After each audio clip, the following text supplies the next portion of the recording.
Yo, what's up mga ka-Tornicles? This is JJ Autoworks again. So ayan, nabaklas na nga natin yung dashboard, center console.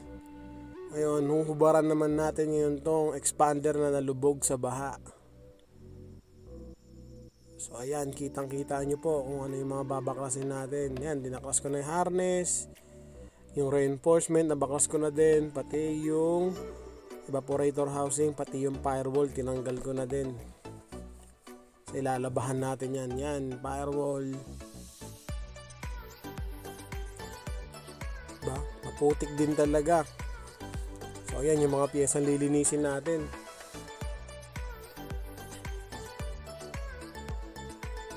So yung reinforcement, napintura ko na rin yan, natanggal ko na rin yung kalawang. Fast forward lang. So ayan, tamang bakas muna ako ng mga trimmings, yung mga seatbelt, patanggalin natin, sidings.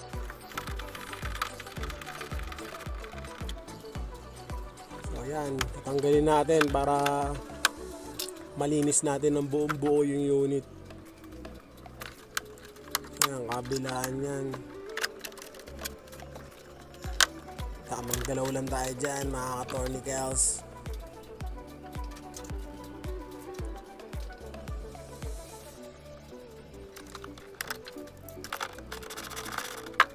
May mga trimmings kasi na nakaharang yung seatbelt, kaya una mong tatanggalin yung seatbelt bago mo matanggal yung trimmings.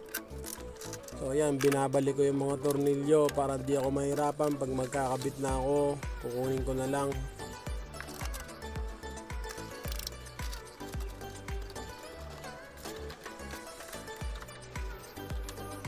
So kung tatanggalin dyan is yung mga door sidings, mga door trim.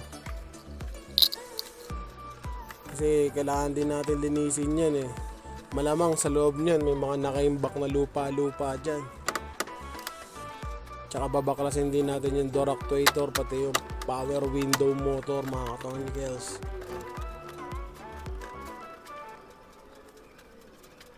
Siyempre, dahan-dahan lang. Kalmado lang ang galawan dito mga ka-Tornicles. So ayan, kita nyo, nahubaran ko na, natanggal ko na rin yung mga natitira pang sidings. So ayan, ang susunod natin babaklasin yung ceiling. Baklasin natin yung mga handle dyan, visor, then may mga clips lang yan. Pagkatanggal mo na yun, bababa mo na yung ceiling. Pero meron dyan mga socket sa itaas na kailangan mo rin tanggalin. Ibababa mo siya ng bagya, then saka mo huhugutin yung socket dun sa may bandang harapan. Kasi sa gabal yun eh, hindi mo siya mabababa dahil nga nakakabit yung socket, kaya tatanggalin mo lang para maibaba yung ceiling. So yan, tinanggal ko yung mga dome light dyan. So yung mga visor, yan, tinanggal din natin. Karamihan talaga tatanggalin mo dyan yung handle. Pero tornilyo na naman yan, screw lang naman yan, madali ang tanggalin. So ayan mga ka-Tornicles, tanggal na natin yung ceiling. Kitang kita nyo po, ayan po yung sasabi kong harness, kailangan nyo po para mahugot yung ceiling. So tatanggalin naman natin ito ngayong carpet. So dito tayo sa rear portion, madali lang tanggalin dahil napakaliit lang ng carpet sa likod. And dito naman tayo sa harap mga ka-Tornicles.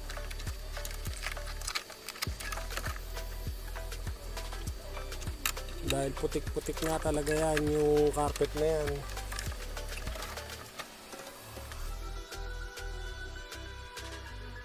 So ayan, naubaran na natin mga ka-Tornicles. Kitang-kita nyo naman po kung gaano kadumi yung unit na to. Yan po ang lilinisin natin.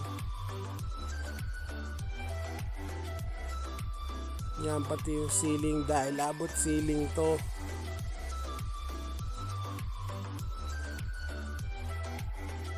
Yan, kinalawang na talaga yung ibang parts.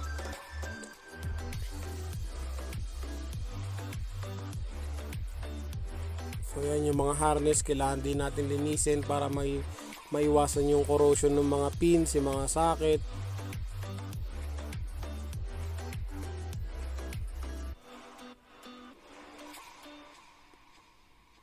So ngayon dito naman tayo sa harapan mga ka-tornicles. Ibababa natin yung bumper. Dahil tatanggalin natin yung radiator at condenser para malinisan na maayos yung buong makina. Dahil pagkatapos natin linisan to, ibababa natin yung makina ng expander.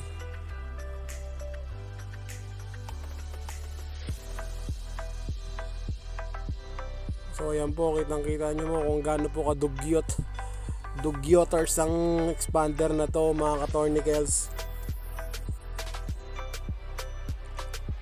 So halos lahat naman dyan clips and 10mm, 12mm na bolt lang.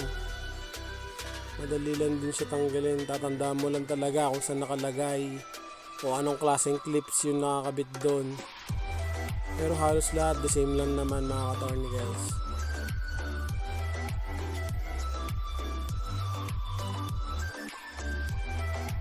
Kitang-kita nyo po kung gaano kadumi yan mga ka-tornicles yan. Gupit-gupit ako dyan para lagayan ng mga clips, bolt, para di tayo malito mga ka-tornicles, para di mawala. Yun ang tinatawag na quality. So yan, tamang luwag lang talaga.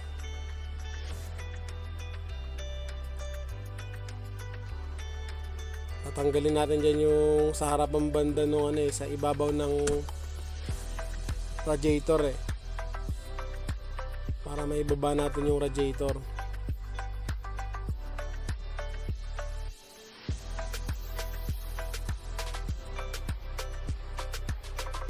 So ayan, tatanggal na natin yung cover. Ayan yung radiator, nababa na rin natin pati yung condenser, pati yung shroud. Nakita nyo po kung gaano kadugyot. So ayan, partial linis muna ako ng mga parts na natanggal ko sa bandang harapan. So ayan, unti-unti ko na po ang paglilinis. Kitang-kita nyo naman po. Pagkatapos ko po linisin, binalot ko po ng plastic wrap para di po magasgasan.